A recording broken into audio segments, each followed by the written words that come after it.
In addition to what species are present in a community, its richness, which is the topic that we covered last week, another fundamental property of communities is in abundance patterns. In other words, how the number of individuals is distributed across species, which can display patterns of evenness or dominance.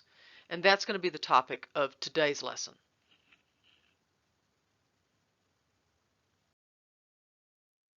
In using abundance data, there are two assumptions, and they are related to each other. The first assumption in abundance data is that all species are assumed to be equally detectable, but this is rarely true. Some species are very obvious because they're large or they're conspicuous, whereas others are not easily detected, even if they're present, because they're small or they're inconspicuous, they're cryptic or camouflaged. And so, as an example of this, let me introduce you to the avian order Caprimulgiformes. This is a very diverse group that consists of members as diverse as the hummingbirds and the nightjars.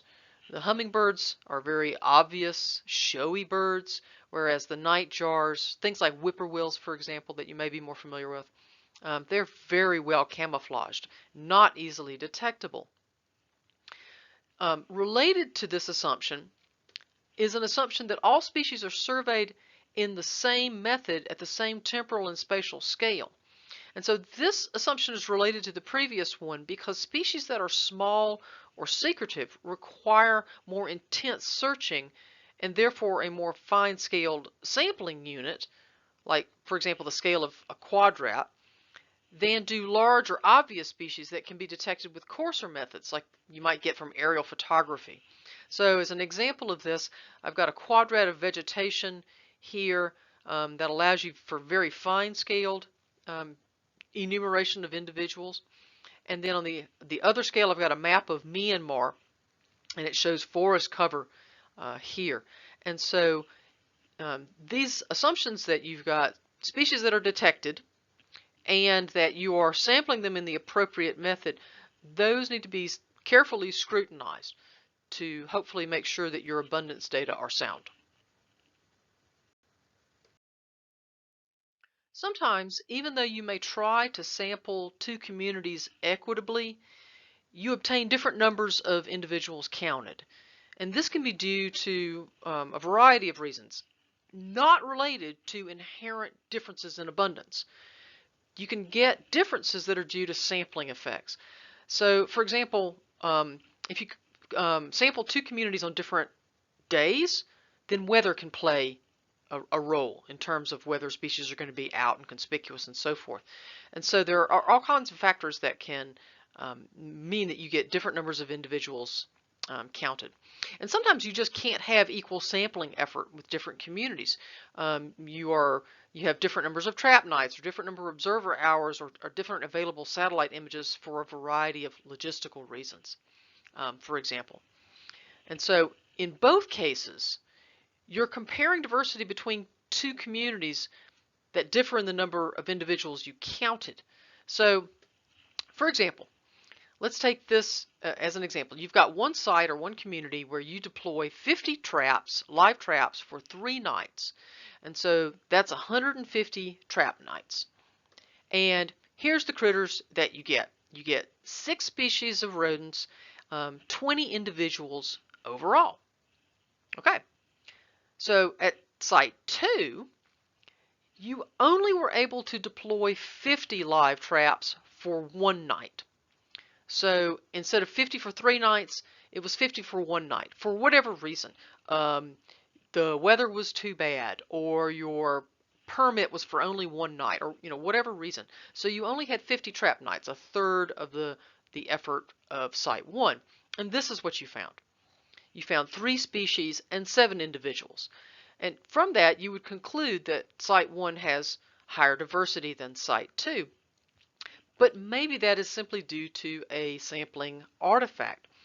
When you're comparing two communities that differ in the number of individuals that were counted, you need to try to standardize abundance so that you're doing an apples to apples comparison as opposed to an apples to oranges comparison. You need to be able to determine whether you obtained higher richness at site 1 simply due to a sampling artifact. And this is done via a technique that's called rarefaction. What you do is you determine how many individuals were in the smaller sample, and then randomly draw that many individuals from the larger sample to estimate the expected number of species you would have gotten in the larger community if you had only sampled the smaller number of individuals. So in the online notes for today, you use Vegan's rarefy function to determine how many species each community or site would have if you had sampled only as many individuals as were present in the smaller sample. And you'll see that sometimes the answer will change. The question of which site or community has higher diversity can change once you rarefy. Okay, so now that you've examined your assumptions and you've rarefied if needed, you can now look for patterns with your abundance data. Recall from the lesson on patterns in community data that one of the most common patterns is that most species are rare, few are common, meaning that only a few species will have most of the individuals present in a community, and then most species will be represented by very few individuals, down to singletons. When you plot this relationship and you plot on the x-axis species ranked from those with the most individuals near the origin to those with the fewest individuals farther out on the axis, and then you plot that against the abundance of each species on the y-axis, the result is called a rank abundance curve or a dominance diversity plot. The way you read these plots is the more the curve extends along the x-axis away from the origin, the more species are present in that community. The flatter the curve, in other words, the less steep of a slope it has, the more even the community is. Now, if you had a curve that was perfectly flat, that means that every species has the same number of individuals present. It would be perfectly even, and that would be extremely rare. Instead, rank abundance curves typically have negative slopes of various shapes, indicating skew in their species abundance distributions. There are over 24 shapes that species abundance distributions can take, each resulting from a different process that can be mathematically modeled. Vegan has 5 of the most common ones, which I show here. The null model is the broken stick. The preemption, or niche preemption, is the geometric series. There's log normal, there's the Zipf, and the Mandelbrot. And sometimes, confusingly, the Mandelbrot is called the Zipf Mandelbrot. Students who have taken my advanced community ecology class may recall that I discussed 4 traditional shapes of species abundance distributions: the geometric series, the log series, broken stick, and log normal. So 3 of these 5 functions will already be familiar with those students. If you want a log series function, you'll need to install the package mass and then use the function FisherFit, because they call it Fisher's log series. It can only be used for counts of individuals, integers, and not for other forms of abundance data like percent cover or something else. And the result is going to be a curve that is less steep than the geometric series, but more steep than the log normal. And so, for example, for these data here, I've plotted the theoretical distributions for each, and then the black dots are the actual data. And you can see that these dots most closely match the log normal distribution. And so when you do that, when you plot your data and then you determine, not just visually, in the online notes we did this statistically to determine which of the curves is the best fit, then you can make some inferences about the reasons why this pattern occurs, in terms of, for example, competition among your species. Okay, so I want to go through each one of these. I go through in much more detail in the online notes. So what I want to do is just sort of hit the high points and briefly go through each of these now.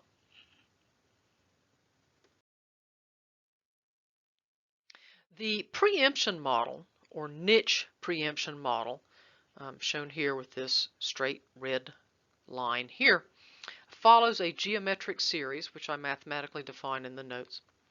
And the result is a very short, steep curve with no tail or skew. It tends to hold for communities in settings where there is only one or a few dominant environmental factors, usually abiotic factors, that control colonization and establishment, and that ultimately limits diversity that can be present. You can see how it models much lower richness than any of these other functions here. A log series, if you had it, would be somewhat similar, a little bit flatter, not as steep, but would be sort of out here. The broken stick is the null model. It's this gray line here. It's shallow, almost flat line of very even abundances, and it's often used as a null model, since what we're doing is we're examining departures from a perfectly even community. The log normal function here in green indicates that a few species are very common, but most species are rare, resulting in a curve that is highly right skewed, like this, but with a flat-ish central area that indicates that singletons, which would be out here, are less numerous than species of intermediate abundance, and this middle class creates a less steep slope than for the geometric series, but more so than for log series, for broken stick.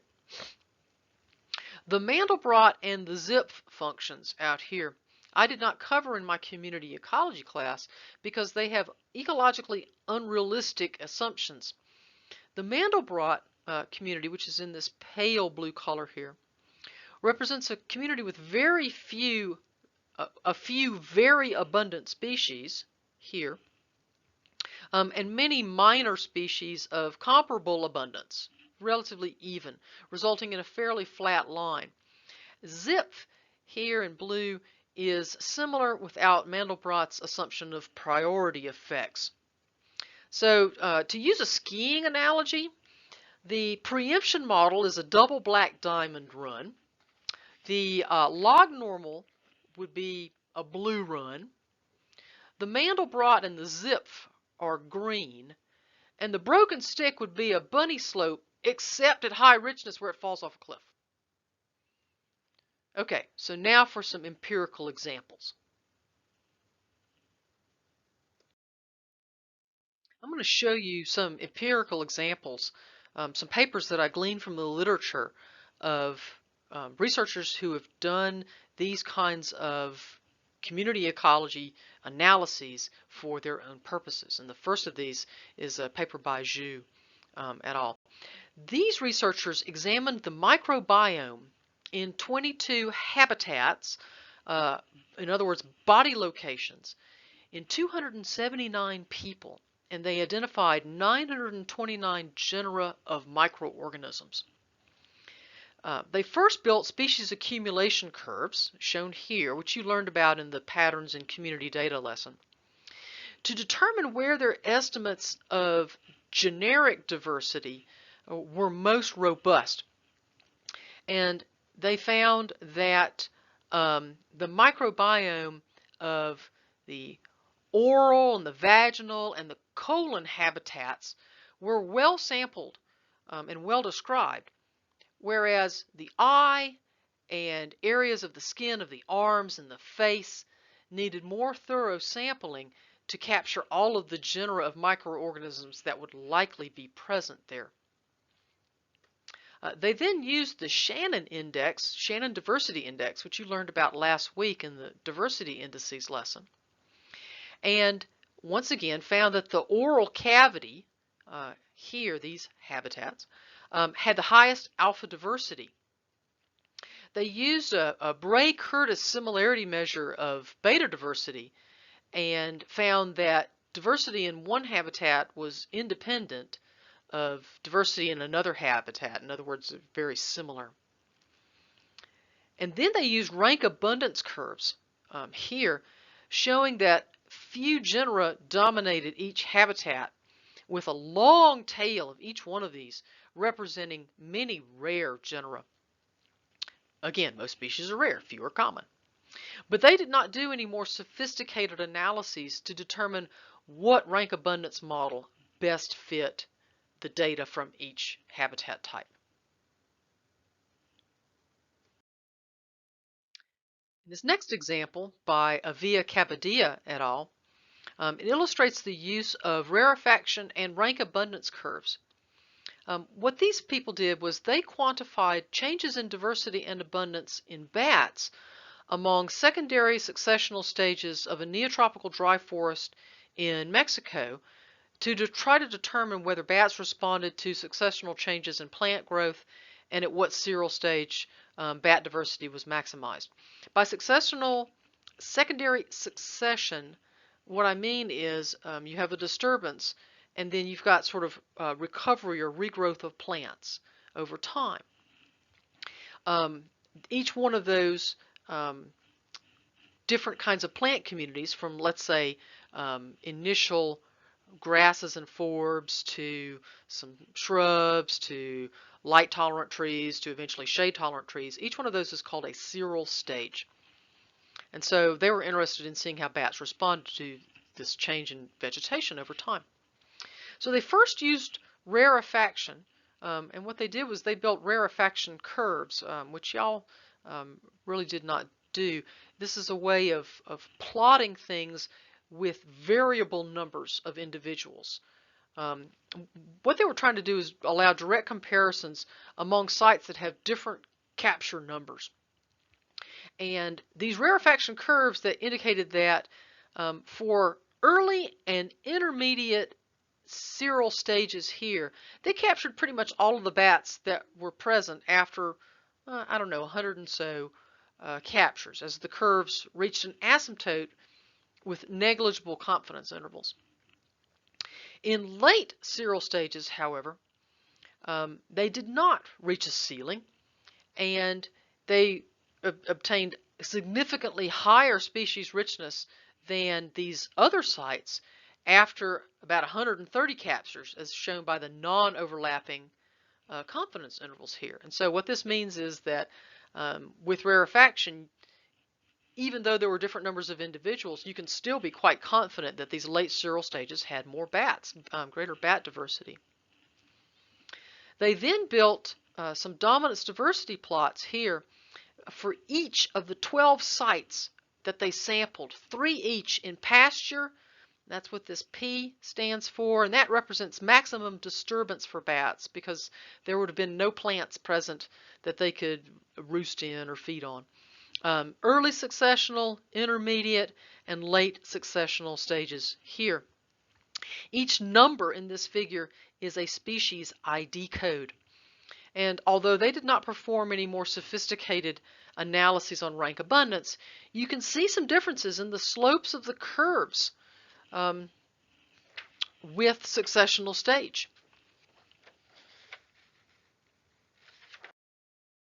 In this final example, these researchers were testing the premise that urbanization accelerates loss of biodiversity and displaces native species by examining biodiversity in 40 people's yards, which they called home gardens, in the city of São Luís in Brazil. They first used a species accumulation curve fitted with the exact function, which you are familiar with from a previous lesson, to determine that they had sampled plant diversity adequately, but needed to survey about 30 yards in order to be able to do so. They then examined dominance diversity plots and used AIC, just as we did in the online notes, to determine that the log normal model had the best fit to their data. And that's what the observed points are, the little circles, of each of the 5 models that they examined. The steep trend observed in the log normal rank abundance curve indicated that species evenness was low, very low, although richness was high in these home gardens.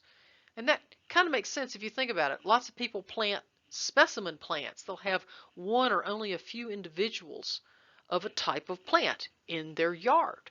And so the diversity would be high, but richness would be high, excuse me, but evenness would be low in comparison to things like grass with lots of individuals or things that were quite common.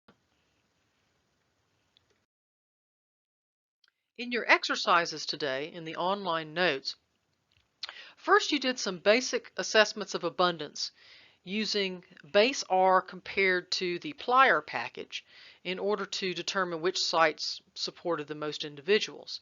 And you could see some differences in using base R versus plier and how plier can give you more options. And that's why packages are invented for R in the first place.